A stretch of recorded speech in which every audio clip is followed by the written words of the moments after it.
ஸ்ரீ குருபியோ நமஹ. இது ஆவணி மாதத்திற்கு உண்டான மிதுன ராசி லக்னத்திற்கு உண்டான ராசி பலன்கள் விரிவாக பார்க்கலாம். மிதுன ராசி லக்னத்திற்கு உங்களுடைய லக்னத்திலேயே குருவும் சுக்கிரனும் ஆவணி மாதத்தினுடைய ஆரம்பத்தில் ஒரு 5 நாட்கள் இருப்பாங்க. 21ஆம் தேதி சுக்கிரன் கடகராசிக்குள்ளே பிரவேசம் பண்ணுறார். 30ஆம் தேதி அன்னைக்கு புத பகவான் சிம்மத்துக்குள்ளே போகிறார். மறுபடியும் சுக்கிரனும் புதனும் சுக்கிரன் 14/9 செப்டம்பர் 14 அன்று சிம்மராசிக்குள்ளும், புதன் செப்டம்பர் 15ஆம் தேதி அன்னைக்கு கன்னியாராசிக்குள்ளும் நுழைகிறார்கள். 2 பெயர்ச்சி இருக்குது இந்த ஆவணி மாதத்திலேயே. இப்போது உங்களுடைய லக்னாதிபதி 2ஆம் இடத்துல இருக்கிறது அப்படிங்கிறது ஒரு நல்ல விதமான ஒரு பிளேஸ்மெண்ட்டு தான். ஏன்னா உங்களுடைய கவனம் முழுக்க குடும்பத்தில் உள்ள அந்த வருமானத்தை உயர்த்துவதற்காகவும் குடும்ப சம்பந்தமான விஷயங்களுக்காகவும் உங்களுடைய ஃபோக்கஸ் முழுக்க அதில் தான் இருக்கும். தனபாவகம் ரொம்ப நல்லாவே இருக்கும், அதில் எந்த விதமான குறைவும் கிடையாது. இருக்கக்கூடிய சொத்துக்கள், ஸ்திர சொத்துக்கள் மூலமாக நல்ல லாபங்கள் உண்டு.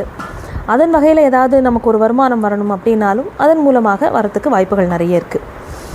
உங்களுடைய தனம், குடும்ப வாக்குஸ்தானம் அதில் போய் புதன் உட்காரும்போது ஒரு மென்மையான அணுகுமுறை, நல்ல ஒரு இதமான வார்த்தைகள் அதெல்லாமே இருக்கும். இயல்பிலேயே நீங்கள் ரொம்ப ஒரு நாசுக்காக பேசக்கூடியவர்கள் தான். இப்போது அதுவுமே உங்களுடைய கம்யூனிகேஷன் மூலமாக நிறைய வருமானம் வரும். ஏன்னா சனி பகவான் உங்களுக்கு 10ஆம் இடத்துல உட்கார்ந்துட்டுருக்கார், தொழில் ஸ்தானத்தில். அப்போது திரிகோணத்தில் அவர் இயங்கிறதுனால, அதுவும் வக்ரகதியில் இருக்கும்போது அவருடைய பலனை வலுத்து செய்வார். மலமலன் வேலைகள்லாம் நடக்கும். இதில் 4ஆம் இடத்தில் இருக்கக்கூடிய செவ்வாய் நமக்கு என்ன பலன் தரப்போகிறார்னா, செவ்வாய் உங்களுக்கு 6-11க்கு உண்டானவர்.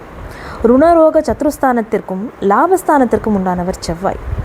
அப்போது செவ்வாயினால் உங்களுக்கு எப்பயுமே புதனுக்கும் செவ்வாய்க்கும் ஒரு அவங்களுடைய ஒருத்தருக்கு மியூச்சுவலாக இருக்கக்கூடிய ரிலேஷன்ஷிப்புங்கிறது சுமாரான இது தான், பகை தான் 2 பேருக்குமே. பட் அது ரொம்ப ஆப்வியஸாக அந்த பகைங்கிறது நம்ம எந்த இடத்துல இருக்கார், என்ன வலுவில் இருக்காருங்கிறத பொறுத்து தான் நம்ம எடுத்துக்கணும். இந்த இடத்துல செவ்வாய் சதுர்கேந்திரம் சொல்லக்கூடிய 4ஆம் இடத்துல தான் இருக்கார். பாவிகள் பொதுவாக கேந்திரத்தில் இருக்கிறது நல்லது, சுபர்கள் தான் திரிகோணத்தில் இருக்கணும் அப்படின்னு ஜோதிட இதில் குறிப்பிட்டிருக்காங்க. இப்போ செவ்வாய் 4ஆம் இடத்துல உட்காந்துட்டு நமக்கு என்ன பலனை தருவார் அப்படின்னா, சொத்து பத்துக்கள் விஷயமா சில சங்கடங்கள் விலகும். ஏன்னா சனியுடைய அந்த சப்தம பார்வையும் இருக்கிறதுனால ஏதாவது ஒரு சொத்துக்கள் மூலமாக ஒரு பிரச்சனைகளை சந்திக்க வேண்டிய, ஒரு வம்பு வழக்குகளை சந்திக்க வேண்டிய நிலை அப்படிங்கிறது ஏற்படும் நமக்கு. இதில் ஒரு ஆரம்பத்திலேயே பிரச்சனை என்னங்கிறத சுமூகமாக பேசி தீர்த்துக்கணுங்கிறத மட்டுமே உங்களுடைய ஒரு இதுவாக வச்சுக்கணும். நீங்கள் அதே போல் யாருக்கிட்டையுமே வலுவில் சண்டைக்கு போய் நிற்கிறதுங்கிறது வேண்டாம். உங்களுடைய பக்கம் நியாயமாக இருந்தாலும் கூட ஒரு நம்ம ரொம்ப சட்டிலாக ப்ளே பண்ணுறதுங்கிறது ரொம்ப நல்லது. 3ஆம் இடத்தில் இருக்கக்கூடிய சூரியனும் கேத்துவும் என்ன பண்ணுவாங்க அப்படின்னா, ஒரு எரிச்சலூட்டும் வகையில் ஒரு அந்த உங்களுடைய தாட்ஸே எரிச்சல்லே தான் நீங்கள் இருக்கிற மாதிரி இருக்கும். அதை கொஞ்சம் நம்மளை கூலாக ஹேண்டில் பண்ணிக்க தெரிஞ்சுக்கணும். அதை கொஞ்சம் பழகிக்கிறது நல்லது. தகப்பனார் வழியில் ஒரு சின்ன சின்ன ஆரோக்கிய தொந்தரவுகளோ, அவரை பற்றின நமக்கு கொஞ்சம் கவலைகள் உண்டாகிறதோ அந்த மாதிரி விஷயங்கள் இருக்கும். ஆனால் குருவினுடைய பார்வை அப்படிங்கிறது உங்களுடைய 5, 7, 9ஆம் இடங்களுக்கு இருக்குது. குரு பகவான் உங்களுக்கு பாதகாதிபதி ஆகிறார். 7, 10ஆம் இடங்களுக்கு உண்டானவர்.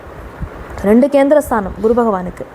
அவர் உங்கள் லக்னத்திலேயே உட்கார்றது அப்படிங்கிறது உங்களுடைய ஆரோக்கியத்தில் சில குறைபாடுகளை கொடுக்கும். அதை கொஞ்சம் கவனிச்சுக்கணும். அடுத்ததாக மனைவியோட நீங்கள் கொஞ்சம் விட்டு போய் இருக்கிறது, விட்டு கொடுத்து போகிறது அப்படிங்கிற மாதிரியானதை வச்சுக்கணும். ஏன்னா அவங்க நம்மளை ரொம்ப டாமினேட் பண்ணுறாங்களோ அப்படிங்கிற அந்த எண்ணம் நம்ம மனதில் ரொம்ப ஆழமாக இருக்கும். 5ஆம் இடத்திற்கும் 12ஆம் இடத்திற்கும் உண்டான சுக்கிரனும் லக்னத்தில் இருக்கார். அப்புறம் தான் அவர் 2ஆம் இடத்துக்கு போகிறார். அப்போ உங்களுடைய பூர்வீக சொத்துக்கள் அதை ஏதாவது விரயம் பண்ணி அது மூலமாக ஒரு வருமானம் வரும். ஏன்னா தனஸ்தானத்துக்கு சுக்கிரன் மாறிடுறார். அப்போது ஒரு பொருள் ஒன்றை விரயம் பண்ணி ஒன்றை வருமானமாக்கிக்கிறது அப்படிங்கிறது ஒன்று நடக்கும். அது எப்படி பூர்வீக வழியில் நடக்கும். இப்போ பாட்டனாருடைய சொத்து வருது, தாத்தாவோடது ஏதாவது ஒரு உயில் சொத்து வர்றதோ இல்லை ஏதோ ஒன்று, அந்த இன்ஹெரிட்டட் ப்ராப்பர்ட்டி மூலமாக நமக்கு ஒரு லாபம் கிடைக்கிறது அப்படிங்கிற மாதிரியான விஷயங்கள் நல்லாயிருக்கும். அதே போல் குழந்தைகளுக்காக நல்ல சுப செலவுகளை நீங்கள் மேற்கொள்வீங்க. உங்களுடைய ஆசைப்பட்ட ஏதாவது வீட்டுக்கு தேவையான பொருட்கள் வாங்குறதோ, ஒரு லக்ஸுரி ஐட்டம் ஏதாவது ஒன்று வாங்குறது, இந்த மாதிரியான ஒரு ஆடை ஆபரணங்கள், இந்த மாதிரி நமக்கு தேவைப்படுற விஷயங்கள் இதை வாங்கிக்கிறதுக்கு கொஞ்சம் சுப செலவுகளையும் நீங்கள் பண்ணிட்டு உங்களுக்கு கொஞ்சம் திருப்தி அதன் மூலமாக கிடைக்கும், மனது நிறைவாக இருக்கும். மற்றபடி 10ஆம் இடத்தில் இருக்கக்கூடிய சனி பகவான் தொழில் ஸ்தானத்தில் உட்கார்ந்துன்னு இருக்கிறதுனால அவர் உங்களுக்கு அஷ்டமாதிபதியாகவும் ஆகிறார். அப்போது 8ஆம் இடத்தில் இருக்கக்கூடிய சனி தான் போய் 10ல் வக்ரமாயிருக்கார். அப்போ எதிர்பாராத சில இடர்பாடுகள் தொழில் செய்கிற இடத்துல உங்களுக்கு வந்தால் கூட அது வந்து சில மாற்றங்களை நீங்கள் அதில் செஞ்சு உங்களுக்கு வந்து ஏதாவது லாபம் வருமா அப்படிங்கிறதையும் நீங்கள் யோசிச்சுப்பீங்க. மிதுன ராசி லக்னத்திற்கு பொதுவாக சனி பகவான் வந்து நல்லது தான் பண்ணுவார். ஏன்னா உங்களுடைய ராசிநாதன் புதனோட அவர் வந்து ரொம்ப ஒரு ஃப்ரெண்ட்லி இதுதான் அவருக்கு. அதனால் நல்ல விதமான பலன்களைத்தான் கொடுப்பார். வக்ரகதியில் இருக்கும்போது இயல்பாகவே வந்து நிதானமாகவும் ரொம்ப மெதுவாகவும் இயங்கக்கூடிய சனி பகவான் விரைந்து தன்னுடைய பலன்களை கொடுப்பார், தான் கொடுக்குற பலன்களை. இப்போ அடுத்தது இந்த மாதத்தினுடைய ஒரு பகுதியில் பிற்பகுதியில் வந்து சுக்கிரன் வந்து சிம்மராசிக்குள்ளே போகிறாருன்னு நம்ம சொன்னோம். அதாவது ஆவணி மாதத்தினுடைய அந்த இறுதி இருக்கக்கூடிய 2-3 நாட்களில். அப்போ சிம்மத்திற்கு சுக்கிர பகவான் வரும்போது உங்களுடைய 3ஆம் இடத்துக்கு வருவார். அப்போ வந்து உங்களை கொஞ்சம் பிரயாணங்கள் பண்ண வைப்பார். சிறு தூர பிரயாணங்கள் சிலது பண்ணி அதன் மூலமாக உங்களுடைய எண்ணங்கள் ஈடேறுவதற்குண்டான வாய்ப்புகளை அவர் வந்து உங்களுக்கு ஏற்படுத்தி கொடுப்பார். அதே நேரத்தில் உங்களுடைய லக்னாதிபதியும் 4ஆம் அதிபதியுமான புத பகவான் என்ன செய்கிறாருன்னா கன்னியா ராசிக்குள்ளே செப்டம்பர் மாதம் 15ஆம் தேதி, அதாவது கிட்டத்தட்ட ஆவணியுடைய அந்த கடைசி 2 நாள் இருக்கும்போது அப்போ புதன் பகவான் வந்து கன்னியா ராசிக்குள்ளே பிரவேசம் பண்ணுவார். நல்ல வலுவோட உட்காருவார். அப்போது இதுவரையும் நீங்கள் செய்கிற காரியங்களில் அது படிப்பாகட்டும், படிப்பு சம்மந்தமான விஷயங்கள் ஏதாவது ஒரு நீங்கள் வந்து ஒரு அப்ளிகேஷன் போட்டு நான் வெயிட் பண்ணிட்டு இருக்கேன், இதில் எனக்கு சீட் கிடைக்கணும், இந்த இடத்துக்கு நான் போகணும்லாம் ஆசைப்பட்டுன்னு இருந்தீங்கன்னா அந்த விருப்பப்பட்ட கல்வியை உங்களுக்கு கிடைக்கிறதுக்கு வாய்ப்பு இருக்குது. அதே போல் ஏதாவது நிலப்புலன்கள் வாங்குறது சம்மந்தமான விஷயங்கள் ஹோல்டுலேயே நீங்கள் வச்சுருந்தீங்கன்னா அதை மளமளன்னு எடுத்து நீங்கள் நிறைவேற்றிக்கலாம். அதெல்லாமே வந்து உங்களுக்கு ஒரு எதிர்பாராத ஒரு சொத்து சேர்க்கையாகவும் ஏதாவது ஒரு அசட்டு நீங்கள் வந்து வாங்கி போட்டுக்கிறதுக்கு உண்டான ஒரு வாய்ப்புகளையும் ஏற்படுத்தி கொடுக்கும். இப்போ மிதுன ராசிக்காரர்கள் இந்த ஆவணி மாதத்தில் எதில் கவனமாக இருக்கணும் அப்படின்னு பார்த்தா, மெயினாக அரசாங்க விஷயங்களில் அதில் வந்து நீங்கள் இப்போ நீங்கள் ஏதாவது ஒரு ஃபார்ம் சப்மிட் பண்ணுறீங்க கவர்மெண்ட்டுக்கு, ஏதோ ஒரு அப்ளிகேஷன் போட்டுன்னா அதில் கவனமாக இருக்கணும். இந்த சூரியன் கேது சிம்மத்தில் இருக்கும்போது அது எல்லா ராசி லக்னக்காரர்களுக்குமே அரசு விஷயங்களில் கொஞ்சம் கவனமாக இருக்கிறது. 3ஆம் பாவகம்னு சொல்லும்போது உங்களுடைய கம்யூனிகேஷனே வந்து ஏதாவது பிழையாகி போகக்கூடிய வாய்ப்புகள் இருக்குது. இப்போ அதிலெல்லாம் நீங்கள் எச்சரிக்கையாக இருக்கணும். ஏன்னா புதனும் வந்து அங்கே சேர்ந்துப்பார். ஆகஸ்ட் மாதம் 30ஆம் தேதி, அதாவது இந்த ஆவணி ஒரு 15 தேதியை ஒட்டி 15 நாட்களை ஒட்டி புதனும் வந்து அந்த 3ஆம் இடத்துல சேரும்போது சூரியன் புதன் கேதுன்னு வரும். அப்போது எப்படி இருந்தாலும் அந்த நட்சத்திர பாதங்களை அவங்க தாண்டும் போது சூரியனும் அவருடைய சுயசாரத்துக்கு வருவார், உத்திர நட்சத்திரத்துக்கு வருவார்.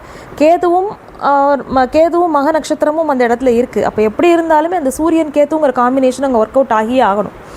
அப்போ இதை தாண்டி தான் அவங்க வரணும் அப்படின்னு சொல்லும்போது தகவல் பரிமாற்றம், நம்மளுடைய கருத்துக்களை நம்ம சொல்கிற விதமாகட்டும், இது எல்லாமே வந்து கரெக்டாக இருக்கிற மாதிரி, கிறிஸ்பாக இருக்கிற மாதிரி, டு த பாயிண்ட் இருக்கிற மாதிரி நம்ம பார்த்துக்கணும். அதில் கொஞ்சம் கவனமாக இருக்கணும். இளைய சகோதர வகையிலையும் வந்து உங்களுக்கு ரொம்ப பெரிய ஒத்துழைப்பு கிடைக்கும்னு நீங்கள் எதிர்பார்க்க முடியாது. ஏன்னா கேது உங்கள் உட்கார்ந்துட்டு இருக்கும்போது என்ன பண்ணுவார்னா, அவங்க இளைய சகோதரர் 3ஆம் பாவகம்னு சொல்கிறது உங்களுடைய இளைய சகோதரத்தை குறிக்கும். அப்போ அவங்க மூலமாக ஏதாவது சின்ன மனக்குறை உங்களுக்கு வரத்துக்கும், இல்லை அவங்களுக்கு ஏதாவது ஆரோக்கிய தொந்தரவுகள் வரத்துக்கும், அவங்களுடைய உத்தியோக வகையில் ஏதாவது பிரச்சனைகள் இருக்கிறதுக்கும் இதுக்கெல்லாம் வாய்ப்புகளை ஏற்படுத்தி கொடுக்கும். அதனால் இந்த ஆவணி மாதத்தில் மிதுன ராசிக்காரர்களுக்கு பொதுவாக பார்க்கும்போது ரொம்ப பாதகமான பலன்கள்னு சொல்கிறதுக்கு எதுவும் இல்லை. ஆனால் அதே நேரத்தில் நல்ல பலன்களை எடுத்து கொடுக்கறது. திருமண முயற்சிகள் அப்படின்னு வரும்போது முக்கியமான சப்ஜெக்ட்டுங்கிறது இதை சொல்லணும். நம்ம திருமண முயற்சி அப்படின்னு பார்க்கும்போது குரு பகவானுடைய பார்வை 5, 7, 9ஆம் இடங்களுக்கு படுறது. சில பேருக்கு வந்து முதல் திருமணம் வந்து எனக்கு கொஞ்சம் பிரச்சனைக்குள்ளாகி இருக்குது, நான் அதை என்னென்னு அதுக்கு ஒரு முடிவு கொண்டு வந்துட்டு அதுக்கப்புறமா மறுமணத்தை பற்றின ஒரு முயற்சியில் ஈடுபடலாமா அப்படின்னு இருக்கிறவங்களுக்கு எல்லாமே அதற்கு உண்டான விஷயங்கள் எல்லாம் பாசிட்டிவாக நடக்கும். அதே போல் உங்களுடைய மனதுக்கு பிடித்தவர்களையே நீங்கள் வந்து கைப்பிடிக்கக்கூடிய ஒரு வாய்ப்பும் ஏற்படும். ஏன்னா 5, 7, 9ஆம் இடம் அப்படின்னு சொல்லும்போது 5ஆம் இடமும் சுப பார்வைப்படுகிறது. திருமணமானவர்களுக்கு குழந்தை பேற்றுக்காக காத்து கொண்டிருப்பவர்களுக்கும் குழந்தை பேர் கிடைப்பதற்கு உண்டான வாய்ப்புகளும் இருக்குது. ஆனால் ஆரோக்கியத்தில் கொஞ்சம் கவனத்தோடு இருக்க வேண்டியது ரொம்ப ரொம்ப அவசியம். நான் 6ஆம் இடத்திற்கு உண்டான செவ்வாய் வந்து உங்களுக்கு, அதாவது ரோகாதிபதின்னு சொல்லக்கூடிய செவ்வாய் 4ஆம் இடத்துல உட்கார்ந்துருக்கார். அப்போது உங்களுடைய சுகஸ்தானத்தில் வந்து செவ்வாய் உட்காரும்போது கொஞ்சம் ரத்த சம்பந்தமான பிரச்சனைகள் சில இதை கொடுத்து தான் அது வந்து நிவர்த்தி பண்ணும். ஏன்னா சனியுடைய பார்வையும் இருக்குங்க வக்ரகதியில் அவர் பார்த்தா கூட. அப்போ ரத்த சம்பந்தமான சில தொந்தரவுகளை உங்களுக்கு கொடுப்பார். சில பேருக்கு வந்து அந்த ஹிருதயத்துக்கு போகிற அந்த இரத்த குழாய்களில் வந்து ஏதாவது ஒரு அடைப்புகள் இருப்பதற்கோ, இல்லை அதில் ஏதாவது ஒரு பிளட் ப்ரெஷரில் வேரியேஷன்ஸ் இருக்கிறதுக்கோ அந்த மாதிரியான சில பிரச்சனைகள் இருக்கும். 4ஆம் இடம்ங்கிறது நம்ம உடம்புல ஹிருதய பாகத்தை குறிக்கும். அப்புறம் மாத்ருஸ்தானம் அப்படின்னு சொல்லக்கூடியதும் 4ஆம் இடம் தான். வண்டி வாகனங்கள்னு சொல்லக்கூடியதும் 4ஆம் இடம் தான். அப்போ வாகனங்களில் வந்து ஏதாவது தேவையில்லாத செலவுகள் வெட்டி செலவு ஏதாவது நம்ம பண்ணுற மாதிரி இருக்கும். அதில் ஏதாவது ஒரு ஆல்ட்ரேஷன் பண்ணுறேன்னு சொல்லி அதுக்கு நம்ம செலவு பண்ணுற மாதிரி இருக்கும். வீட்டுக்கு ஏதாவது சின்ன சின்ன ரிப்பேர் ஒர்க் எடுத்துகிட்டு செய்கிற மாதிரி இருக்கும். இந்த விஷயங்கள்லாம் நடக்கும். அதனால் என்ன ஒரு செலவாக இருந்தாலும் அதை வந்து நம்ம ஒரு சுப செலவாக மாற்றிட்டோம் அப்படின்னு சொன்னால் அது தேவையில்லாத விரயமாக அது ஆகாது. சுப செலவு நம்ம பண்ணிக்கிறது நமக்கு அதன் மூலமாக நல்ல பலன் இருக்கும். விரயங்கள் அப்படின்னு சொல்லும்போது அது யாருக்கோ வேறு எதுக்கோ போய் சேர்கிற மாதிரி இருக்கும். அதனால் அதை மட்டும் நம்ம கொஞ்சம் ஒரு எச்சரிக்கையோடு கையாள வேண்டியது அவசியம். மற்றபடி இந்த ஆவணி மாதம் மிதுன ராசி லக்னக்காரர்களுக்கு அருமையான பலன்களை அள்ளித்தர காத்திருக்கின்றது. இந்த காணொலி உங்களுக்கு பிடிச்சிருந்தது அப்படின்னா இதை லைக் பண்ணுங்கள், உங்கள் ஃப்ரெண்ட்ஸ் அண்ட் ரிலேட்டிவ்ஸ்க்கு ஷேர் பண்ணி இந்த சேனலுக்கு சப்ஸ்கிரைப் பண்ணிக்கோங்க. மறக்காமல் அந்த பெல் ஐக்கன் கிளிக் பண்ணிட்டீங்கன்னா அடுத்தடுத்த வீடியோஸ் போடும்போது உங்களுக்கு நோட்டிஃபிகேஷன்ஸ் வந்து சேரும். நன்றி, வணக்கம்.